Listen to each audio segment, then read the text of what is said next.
Welcome back, but where to begin? This is a project. Hello there. I'm sitting in a Volvo 240, soon to be a Volvo 240D. The D, that's for diesel. I was going to make that joke. Well, of a Volvo. And my goodness, there is so much room for activities here. Woo. Look at that, and pretty cleaned up. Gotta get that exhaust manifold off, always something to do. All this wiring, we'll need none of it.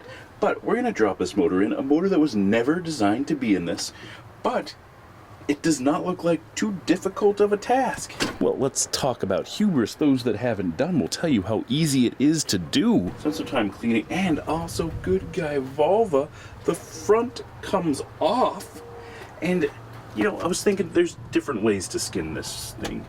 Pretty much. Look at that subframe. What am I seeing here? 6 bolts hold. Now 6. You got to do the struts too.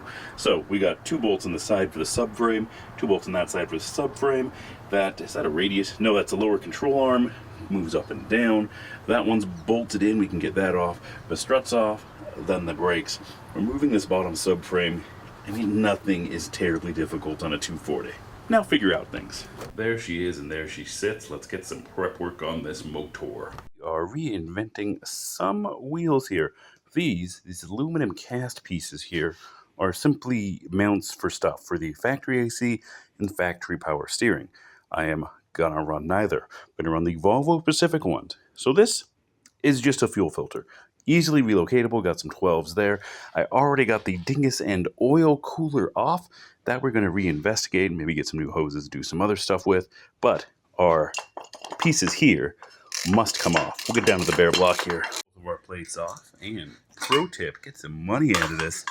You better believe we are saving these pieces when they go to scrap.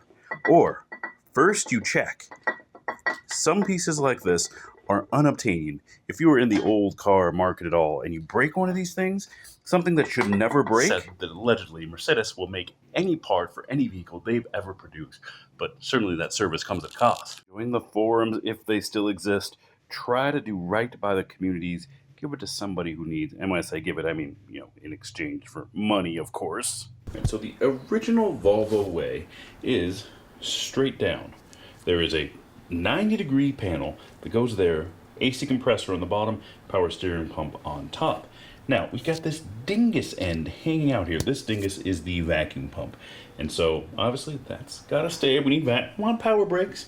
So, the brackets for the factory power steering for this Mercedes motor, of which I still have that factory pump. There it is, hanging around over here. There's the Volvo pump. There's the Volvo AC compressor. But we are not restricted on space. We got all the space we need. Here's what I'm thinking. All right, so the parts tank needs grease. That is a Volvo part. Bracketry, won't be using that. That's a Mercedes part. You know, this thing already weighs a ton. It's practically well, I say the motor weighs a ton, the car doesn't. Actually pretty lightweight when it comes to it. I think under 4,000 pounds, which is pretty lightweight for a 1970s diesel. These cast aluminum parts.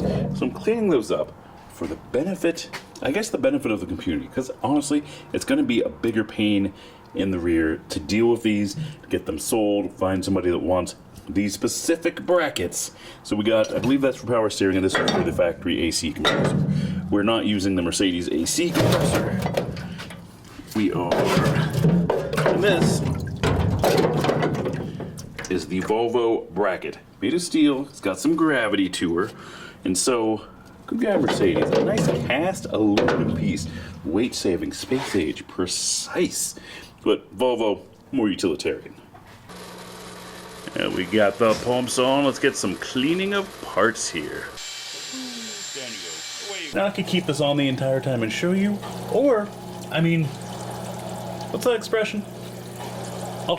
You're just gonna have to take the butcher's word for it. This got cleaned, this is how it happened. And here we are. Acceptably clean. So, alternator bracket. Mount this way. Or not alternator. compressor. AC compressor goes down here. There's actually 6 bolts that hold that in. Serious torque on that guy. Power steering goes up top. Now, I need to work on some alignment forwards, backwards. The bracket will fit right there. And it would be oh so convenient if it matched up with that bolt. Of course it does not. No way. So, we need to drill some holes.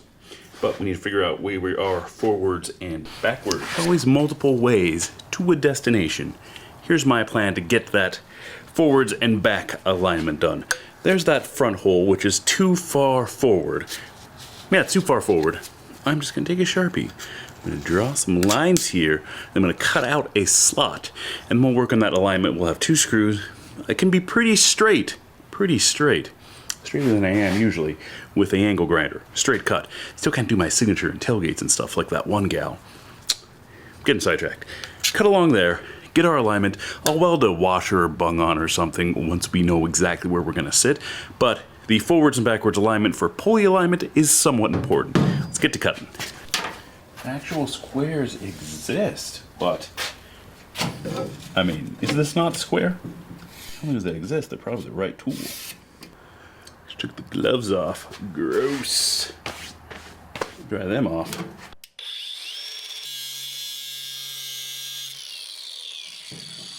Or a lot has changed. Using this solely to cool this off. So I may have cut the depth just right while I was up here. We'll get a belt. So we'll be getting some custom length belts, that's for sure. Oh my goodness. Except that is something. But our belt is really, really close. I'm almost. This would probably work. But we have everything out. We might as well get it mostly beautiful. Actually, if you look straight down there, see just ever so slight angle. So we need to go back probably. Not even. I mean, look at that cut. Not even a 1/4 inch. File could probably take care of that. So, but I was talking about the belt rubbing here. So this is going to go around the AC compressor, which also has 2 belts. Yeah, retain the dual belt design, but only, triple belt, your important belt, the rear belt. Of course, you got to change every belt to get to that fan belt. The fan and the alternator, the things that'll keep you going. Without power steering, all will be well. Without AC, of course.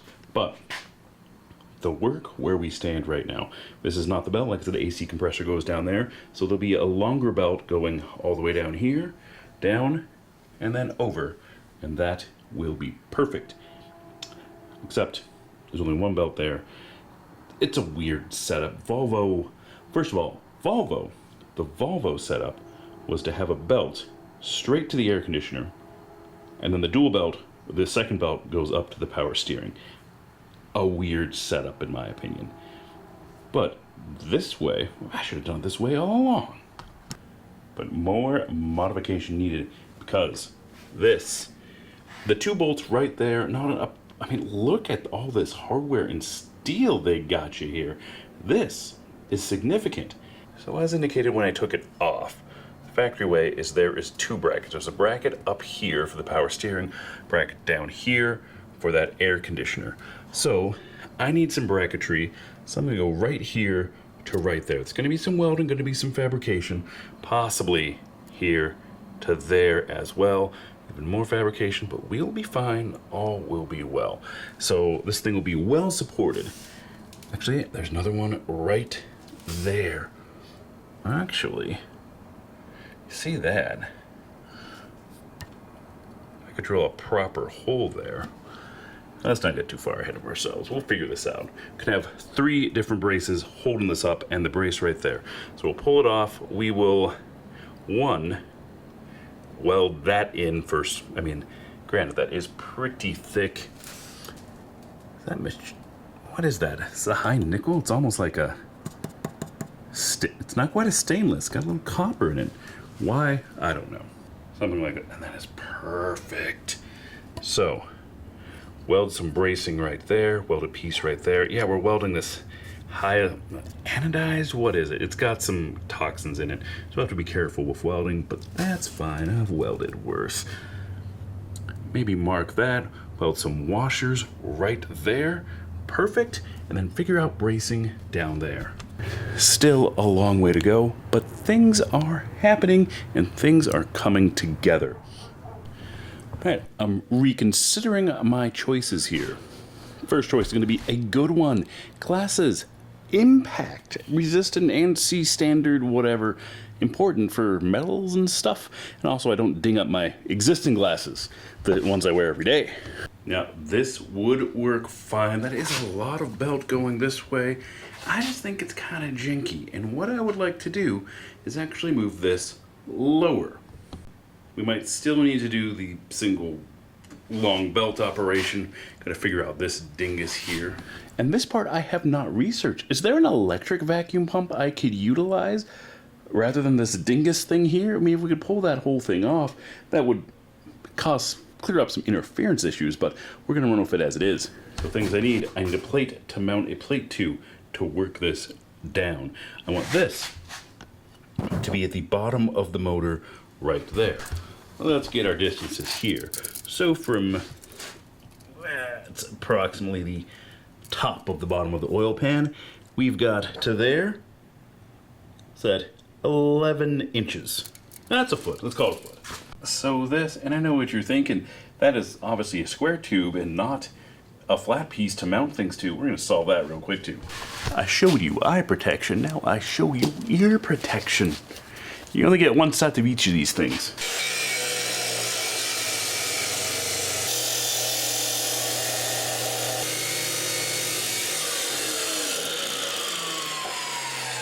You know, it is possible just to buy plate steel, but here we are.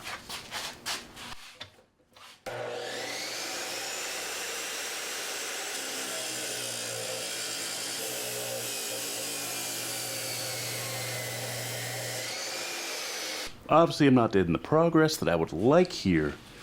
Is it just this chop saw? It's not designed for this. We got a decent blade. Recently replaced the DeWalt way with the usual specs. That's the Harbor Frosts. And still. Well, let's see here.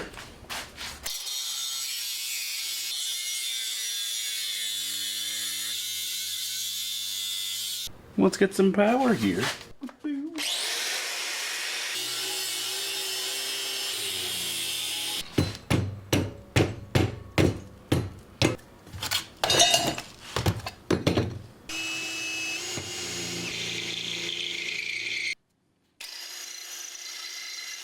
You can do it. Put your back into it. Well, some welding has occurred. Let's not be looking too deeply into things here. No, we got to weld the backside here as well. Oh, and I think I know what you're thinking. That there's two bolts holding this in, and there is simply not going to be enough lateral strength there.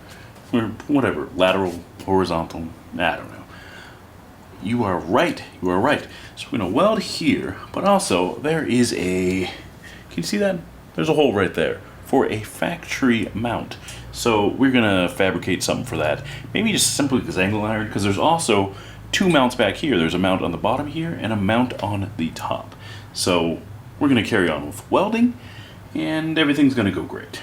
We'll weld this and then we'll figure out what we're doing with the bracket for back here. One step at a time. Don't be getting ahead of yourself here. I don't always do extended welding, but when I do it on the hottest day of the year.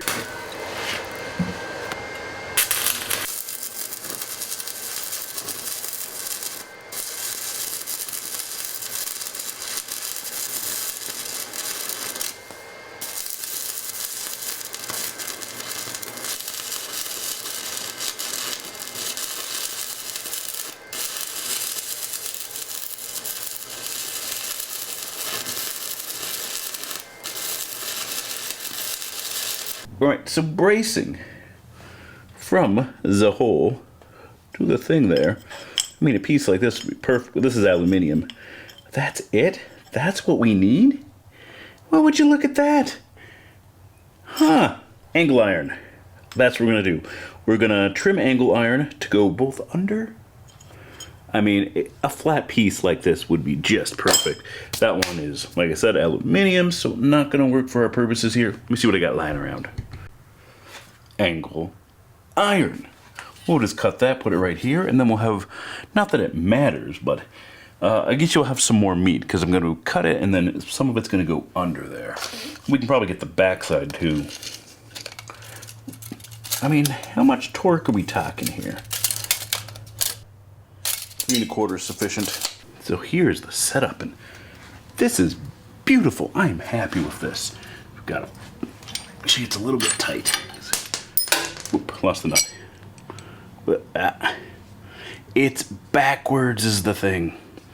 The camera. I'm looking at the camcorder. I need to flip the image. So, little slot out there so as to not interfere with the bottom of that. That in there. Nice piece of angle iron going around the bottom. And if I put her up in here, you can see, yeah, we're just going to say we did this on purpose. Because absolutely we did this on purpose. That. And one. Then you. Strong, yes. However, the bottom of it, see this piece is angled. That's what I had to pound it in for. And the bottom of it's going to be impossible to ever replace or to reinstall. And I'm thinking, one, this piece is never coming off again. So, I could trim the bottom a little bit, like a 1/4 inch, and then we wouldn't be under tension pushing that way. I think we just call it good. Let's roll with it. Let's do some welding. Well, it's important to be honest. Mistakes were made, and yes, I should have checked this. This is perfectly square laterally that way, but there was some play. And that is how I welded it. And if you look at my setup there, that is flush against it as I welded it. However, that's cattywampus. It needs to be like that. So, joy. But the good news is, we're just gonna toss some spacers, maybe some washers back there, and we're gonna be golden. All right, and now we are working on the back mount. Equally as important. So, angle iron again, drilled some holes. These are 10 mil, kind of big for 10 mils. Obviously, I do not have the right length bolt here. We'll handle that problem in the future. But for now, what's important, cut out a slit for the dipstick tube. That is important. I need a piece, and this is going to be welded right on the back here. So I need a piece. Ooh. Oh, can you read upside down? Oh no. That is 4 7/8. Yep, right there. So we're going to weld in another piece of angle iron from here. It's going to go over the top, and I kind of want to, bracketing it's probably unnecessary. So let's just do it to the other side. And that distance to the other's 5 1/8 is what we're looking for. So from the face of that to right here. Back into the guts here.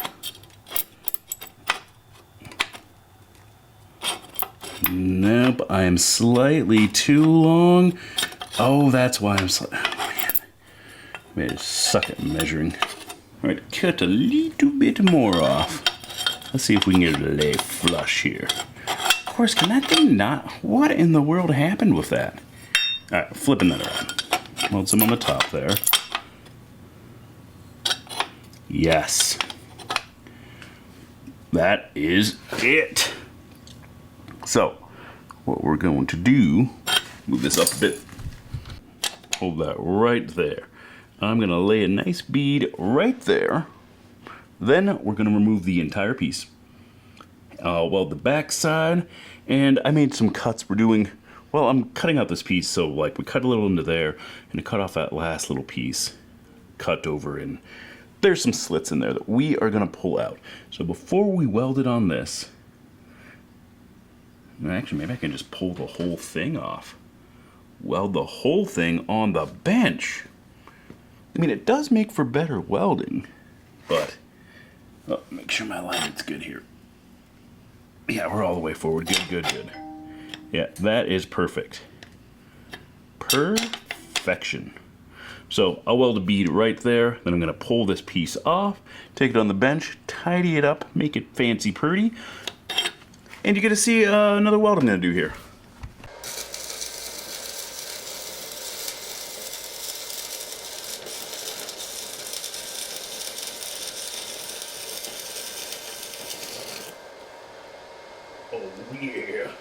got the inside welded, cut clip, cut for time. You get the point. You're not dumb. I welded it, you know I welded it, and I'll show you that I welded it right there. Ooh, look at that. That T-bag. You know, we're a little far from welding porn here. I know those guys, and it is usually guys, get a little uppity about it. But this is what we're working with. This is what we got here. Let's back her up. Let's get a bead on the inside right over there.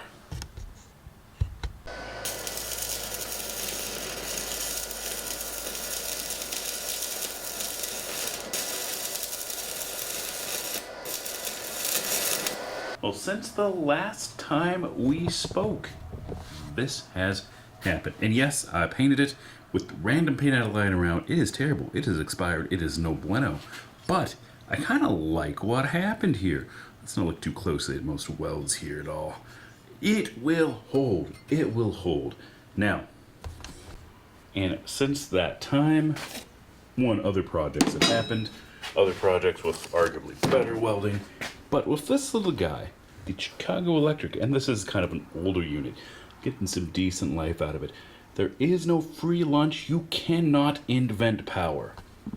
Including with that thing, the titanium, 125 they say. There is some loss. And when I say no free lunch, you're welding off of 110. There's a limit to how much power you can get out of this. How much power you can get out of this little box here. This one claims about 80 amps. And if you look across the line at any 110 welder, it's going to be 80, 90. The AC ones, they get a little bit more, a little less honest, I'll say. Because there's only so much power. You can get 1500 watts out of an outlet, or 2000 if you got a 20 amp outlet. 2200-ish. You can jump a little bit there. So there's more wattage to be, more power to work with.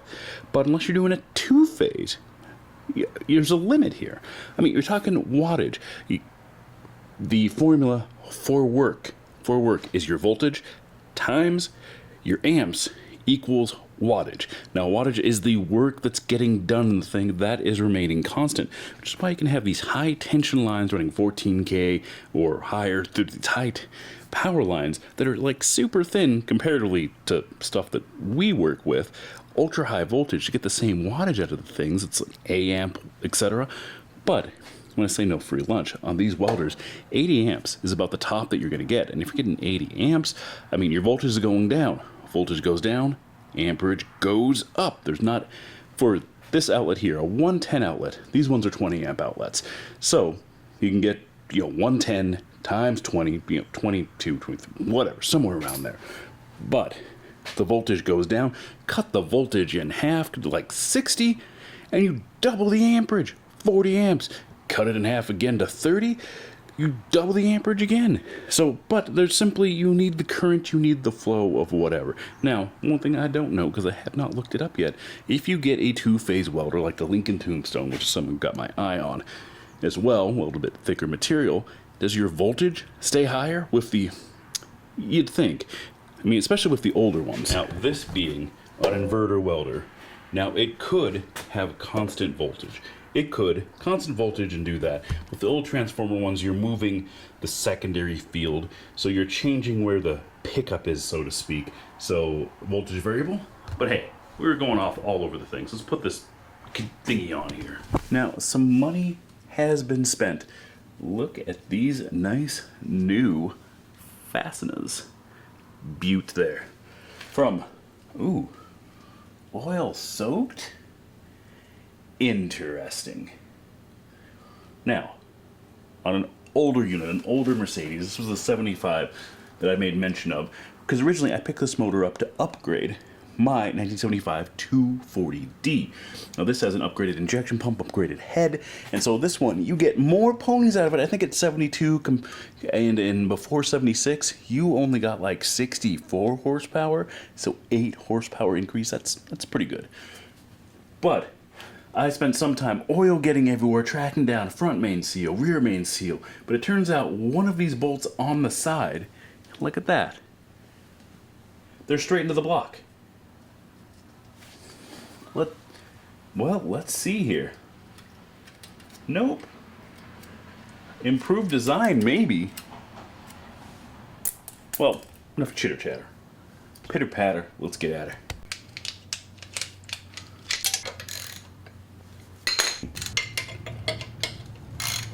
As if it were magic, or maybe a time lapse. I don't know, stuff's gonna end up on here. Do you really need me to show you bolt the not the alternator, I should know what I'm doing, power steering and the air conditioner compressor. Can you just, once again, same there. That goes right here. Oh, I should have wore gloves for this, because of course it's leaking all over the place. Now why bother painting? You know it's just gonna leak all over me. I suppose it's important that power steering have the proper bracketry here. Perfection. AC compressor is. Now there are some egregious sins here. I don't see them. Do you? You just don't worry about that. And would you look at that? A compressor is gonna go into place. But of course I need to go find more bolts. Oh, of course. I even need to go buy some more new ones.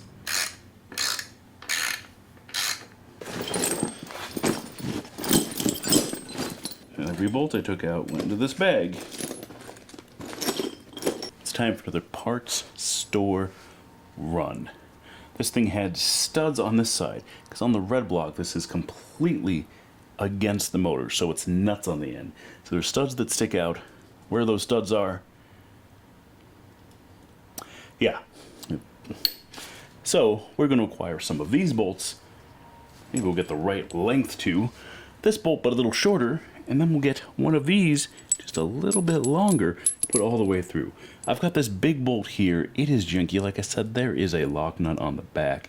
Not the right way to do things. We'll at least do things somewhat properly. Get her in there. So we will carry this on tomorrow, but we have a belt on. We have stuff in position. It's... How many trips to the parts store does this involve? Many. Because although this is on a Volvo where everything's metrique, this is a York compressor. Is that American? York Automotive? I think that's American. I don't know. But, well, I've got these nicely cross-threaded now. But hey, they're not going anywhere, and this thing is now held in by 6 bolts.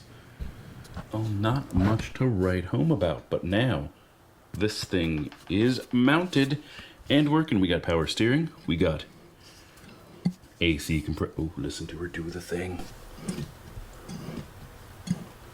Why did I not? I mean, I cleaned it up a bit, but still it's a dirty animal here. Now look at that guy, 13 mil, and of course I took it out, and it's got a little grommet on it. Is this to oil the compressor right into the bottom? I'm gonna have to read up on this. I'll have to find the old literature, because now, if you look up anything from AC at all in the Chilton, in the Haynes, whatever, it says nothing as far as specs, how to replace the thing. It says bring your AC to a qualified AC professional. Certainly there's some liability or something, I don't know.